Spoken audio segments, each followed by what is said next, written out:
Bismillah, assalamualaikum semua. Hari ini sudah malam ya, mata gue udah ngantuk. Gue pengen sharing ya, bagi cerita. Belum lama ini gue dapat kejadian yang tidak mengenakan hati ya. Jadi gue selama ini tuh udah ngasih kebaikan untuk orang ya, lumayan lah. Tapi nggak begitu ini. Bukan harta, tapi kebaikan aja gitu. Gue kayak sopan segala macamnya gitu. Tapi balasan dari mereka ke gue itu kurang mengenakan, sehingga ini tuh menyelekit hati. Kok gini, ini orang maunya apa sih, kenapa, gue salah apa, sampai saya sampai introspek, sampai saya mikir saya salahnya di mana gitu, saya bingung gitu kan. Terus kemudian di jalan pulang saya selalu mikirin itu, sehingga ngebuat saya kesel, ngebuat saya bingung, ngebuat saya marah gitu kan. Terus kemudian alhamdulillah Allah memberikan saya pencerahan ya. Coba bayangin, katanya tuh, bukan katanya, cuman ada bisikan gitu. Coba bayangin hal ini ditimpa kepada Rasulullah, lu kesel nggak? Kesel pasti. Tapi coba lihat reaksi Rasulullah ketika dihadapi dengan ujian seperti itu. Apa balasan beliau? Apakah beliau mencaci maki balik? Apakah beliau balas dendam? Mana? Tidak. Beliau sabar balasannya. Beliau sabar. Sungguhnya Allah bersama orang yang sabar. Beliau tetap sabar. Apakah beliau pernah marah? Pernah. Apakah beliau pernah ini? Ya pernah, namanya juga manusia ya. Cuman marahnya beliau itu bukan karena dirinya dihina, tapi karena Allah. Karena ada kesyirikan, karena ada segala macam ya. Pokoknya yang bermaksiat lah. Ketika ada orang bermaksiat pada Allah, nah itu baru Rasulullah marah ya, segala macamnya. Nah, itu bagaimana Rasulullah sabar. Lantas kenapa gue harus marah? Ini kan masalah sepele banget, masalah verbal sepele sebenarnya. Mau adu jotos juga oke, cuman jangan gitu, jangan. Cuman ini masalah sepele sekali. Tapi kita harus sabar. Kenapa? Karena Rasulullah pun sabar. Kenapa begitu? Karena ia mengenalkan saya Islam, bukan saya sebenarnya, tapi kita semua yang membawa itu adalah Rasulullah. Sehingga saya harus bersyukur kepada Rasulullah. Saya harus menghormati Rasulullah. Kenapa?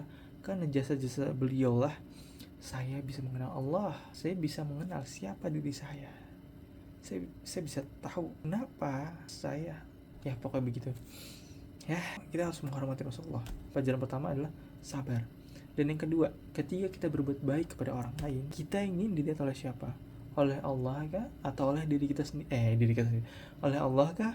Atau oleh orang lain? Kalau oleh orang lain, itu tidak ada habisnya. Mungkin ketika kita berbuat kebaikan, orang lain akan menganggap, lu kan mampu yang lebih, kenapa cuma segitu, ya kan? Tapi beda kepada Allah. Yang dinilai apa? Keikhlasan. Ya Allah, saya membantu ini untuk mereka. Mudah-mudahan dari sini saya bisa meraih ridho-Mu ya Allah. Mudah-mudahan dari sini saya bisa meraih surga Firdaus-Mu ya Allah. Mudah-mudahan dari sini saya bisa membantu amal saya ya Allah. Saya mohon ampun ya Allah. Seperti itu.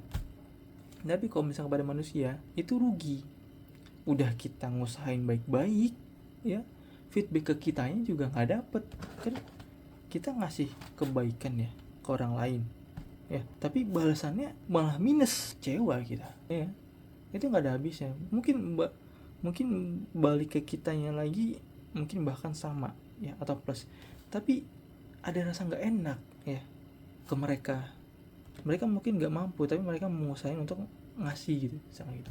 Jadi apa ya, tidak ada habisnya ketika kita ingin mencari ya penilaian manusia, tidak ada habisnya. Tapi ketika kita mencari penilaian Allah, kita cukup ikhlas saja ya, dan minta tolong kepada Allah. Insyaallah Allah melihat semuanya. Semua itu menjadi amal ibadah kita. Dan itulah pelajaran hidup yang hikmah hidup. Hikmah dari pelajaran hidup yang saya dapatkan ada dua. Yang pertama tadi sabar. Kenapa begitu? Karena Rasulullah sabar, dan Allah bersama orang yang sabar. Dan ada juga, kalau nggak salah dulu tuh ada cerita bahwasanya ada seorang fulana lah pokoknya gitu, beliau masuk surga lewat jalur sabar. Itu pertama. Yang kedua adalah kita ingin dilihat oleh siapa ketika kita berbuat baik, manusia kah atau Allah, begitu. Tapi yang jelas lebih baik, lebih enak ya, lebih aman juga penilaian Allah. Karena penilaian manusia itu tidak ada habisnya. Sampai kapan? Pertama gini, itu kalau misalkan manusia melihat kita ya, tapi kalau misalkan manusia cuek dan kita ingin dilihat manusia, kan capek ya nggak dilihat gitu kan, jadi tidak ada habisnya begitu. Jadi dan juga akan kecewa juga, tapi kalau Allah enggak, insyaallah.